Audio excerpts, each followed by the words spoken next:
Ondan kolayına. Limon ne soğuk etti?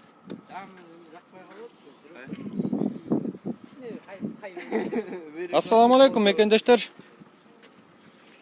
Biz bu ötkөндө bir video gelip men Facebook barакчадан bölüştüm эле. Ушул Арча Бешикте салынып аткан школ экен. Бул арабтардын каржылоосу менен салынып атыптыр. Бир жакшы жери ушундай школдор 29 штук Бишкек шаарына ар бир районго салынат экен. Мында байкелер иштеп атыптыр. Мен өткөндө бир Бакыт байкенин үйүнө барып, гений байкен деп бир тартып кеттим эле, көрдүңүздөр беле. Ошол пеноблок чыгарат экен. Пеноблок менен үйдү сала турган болсоңор, кыштын күнү үйүнөн печкасын чыгарып салыптыр ал байкөзчү. Бакыт байкөз. Көрсө мындай кылат экен да. Бул пена деген крышага да куйганга болот экен. Даже биз мурун лай салчу элек атаган көрү.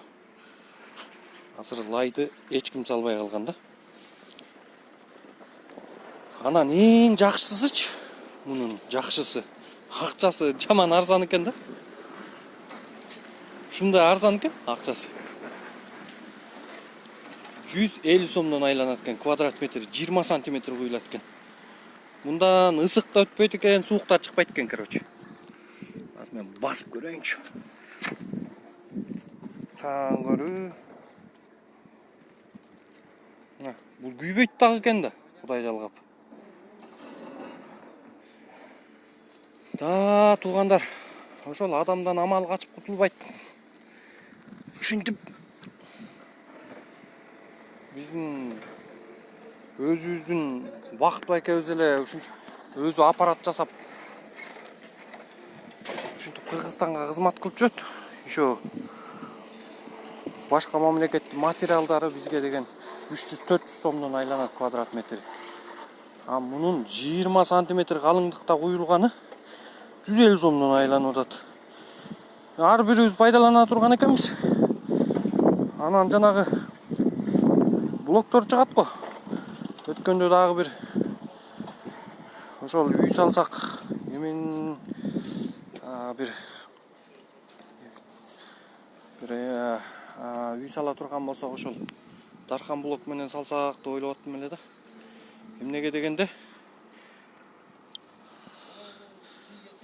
дегенде дархан блокчу.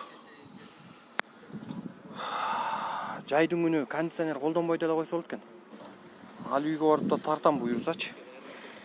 Мен Facebook баракчамда бирок бар, өткөндө тартып кеткен, бирок жаз болчу. Азыр бир жайдын күнү ошонун салкындыгын бир карап тартып чыгайын деп аткам да. Эмнеге дегенде уже өтүшүбүз керек. Бир мындай экономный вариантка өтүп, еще качественный варианттарга өткөнгө аракет кылышыбыз керек экен да. Жөн эле акчаны текке кетире берет экенбиз да. Кыштын күнү эмне деген көмүр жагылат, эмне деген свет энергия. Мына Бакыт байке эмне менен куюп атканын көргөзүп коеюнчу.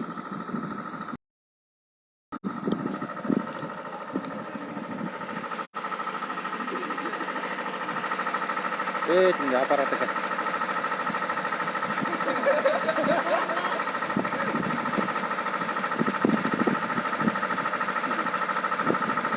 Ушундай эле аппарат менен куюп коет.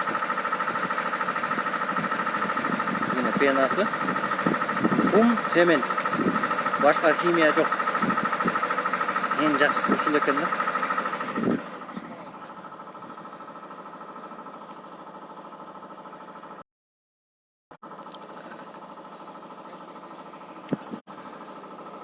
Туугандар,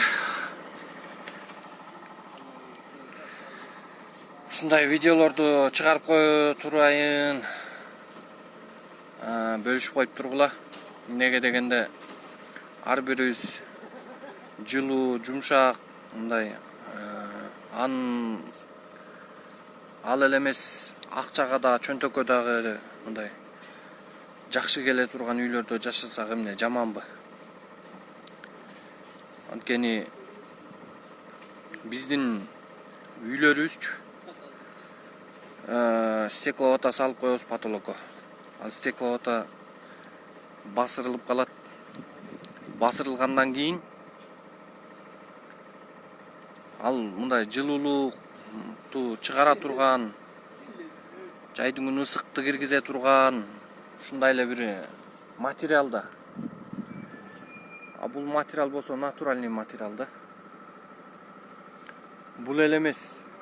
Стеналарыбыз туура эмес, кирпичтен салабыз, мустагал. Сыртын утеплять этебиз, эмне деген расход болобуз.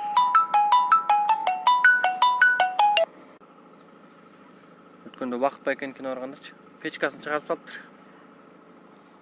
Эмнеге дегенде, ага печканын деле кереги жок экен да. 3 киловатт свет менен жашайт экен да. Бир плитка менен чоң үйдү жылытып алат экен. Достор, ошондой. Үй салганды дагы үйрөнөлүк эми. Жөн эле акчаны воздухка кетире бербейчи. Ошол достор, мен эми чыгып турам буюрса. Өзүм деле ушундай стройкада көп жыл иштегем. Түшүнөм да. Бирок бизде деген эски вариант менен эле жүрөбүз да дагы элечи. Же үйүбүз жылыбайт, ушинтип эле жүрөбүз.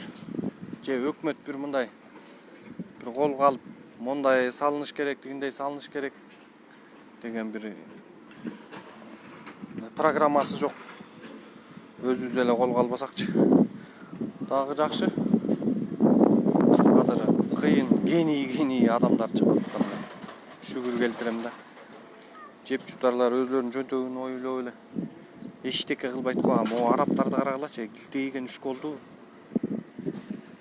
салып берип атыптыр. Бул эле эмес, еще 29 штук салып берет экен Бишкекке. Аллага чексиз шүгүр. Ошолорго рахмат. Аллах разы болсун аларга. Ошол достор, ассаламу алейкум.